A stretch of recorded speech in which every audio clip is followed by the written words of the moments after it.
চাচা আমাদের ভাড়াটা। তোমরা খাওয়া দাওয়া করে তারপরে যাবে? না চাচা, খাওয়া দাওয়া করবো না, আমাদের বাড়ি অনেক দূর, লেট হয়ে যাবে। কোথায় বাড়ি তোমাদের? সন্ন্যাসী ডাঙ্গা। সে তো অনেক দূর। হ্যাঁ আচ্ছা ঠিক আছে। চাচা, আপনি মনে হয় ভুলে 500 টাকা বেশি দিয়েছেন। ওটা ভুলে দিইনি, আজ আমার একমাত্র মেয়ের বিয়ে, তাই খুশি হয়ে তোমাকে দিয়েছি। 300 টাকা তোমার, 200 টাকা পথে যেতে খেয়ে নেবে। ঠিক আছে চাচা, আসি তাহলে।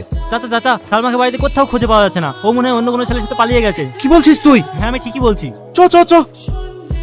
শুনলি তো কি বললো, যে বাপ এত কষ্ট করে মেয়ের বিয়ে দিছে, লাখ লাখ টাকার জিনিস কিনছে, আজ দেখ সেই মেয়ে বাপের মুখে চুনকালি মাখিতে চলে গেল। হ্যাঁ রে, এসব মেয়ে থাকার থেকে না থাকা অনেক ভালো। এসব মেয়েগুলোকে না হাতে 20 দিয়ে মেয়ে দেওয়ার দরকার। ঠিকই বলিস, চ। টনি টনি, কি রে, কি হলো? গাড়িতে একটা মেয়ে। কে তুমি? বুঝতে পেরেছি, তার মানে একটু আগে আমরা যে বাড়িতে সামাল নামিতে আসলাম না, তুমি কি সেই বাড়ির মেয়ে? হ্যাঁ। নামো শিগগিরই। কি হলো, দাঁড়িয়ে থাকলি যে? নামো। তোমার লজ্জা লাগে রে বিয়ের আসতে কইবে পালিয়ে আসতে? কি অসভ্য মেয়ে রে, এতক্ষণে মনে হয় বাপ মা খোঁজাখুঁজি শুরু করে দিয়েছে, আর তোর গাড়ি চড়ে পালিয়ে এসছে। এসব মেয়েদের জন্য না বাবা মার মান সম্মান ডুবে যায়। টনি, বাপের মেয়ে বাপের কাছে ফিরিয়ে দিয়ে আয়। না না, আমি বাড়ি যাব না। আমি একজনকে ভালোবাসি, ওকে ছাড়া আমি বাঁচবো না। ওই জন্য আমি বাড়ি থেকে পালিয়ে এসেছি। যাকে ভালোবাসো তার সঙ্গে পালিয়ে যাবা? তুমি আমার গাড়ি থেকে কেন উঠছো? 2 মাস হলো ও দুবাইয়ে কাজে গেছে। তো দুবাই কাজে গেছে, তো আমি কি করবো? যাও এখান থেকে। ও, আমি বাড়ি যাব না। আমি বাড়ি গেলে আব্বা আমাকে মেরে ফেলবে। দয়া করে আমাকে 2 দিন আশ্রয় দিন। তোমাকে আশ্রয় দিলে সমাজের লোক কি বলবে? কেউ কিছু বলবে না, আমি ঘর থেকে বেরাবো না, সবসময় ঘরের ভিতরে থাকবো। দয়া করে আমাকে তাড়িয়ে দিয়েন না। ঠিক আছে, ছাড়ো মা, 2 দিনই তো, কিছু হবে না। তো সব কাজে বাড়াবাড়ি।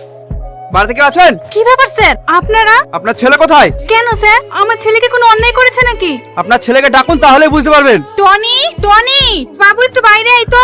কি হলো? স্যার, এই ছেলেটাই আমার মেয়েকে ভুগে ভাগে নিয়ে পালিয়ে এসেছে।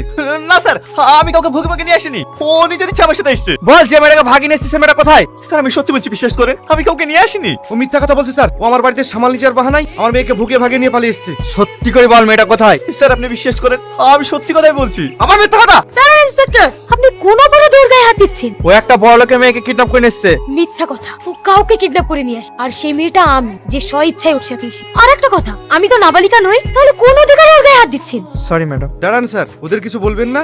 দেখুন, আইনের বাইরে আমরা কোনো কাজ করতে পারি না। ছেলে মেয়ে দুজনে সাবালিকা, তাই এখানে আমাদের কিছু করার নেই। চলো সাহেব। যে বাপ তোকে কোলে পিঠে করে মানুষ করলো, সেই বাপকে তুই অপমান করলি। আজ থেকে জানবো আমার কোনো মেয়ে নেই, আমি তোকে ত্যায্য করলাম। আব্বা,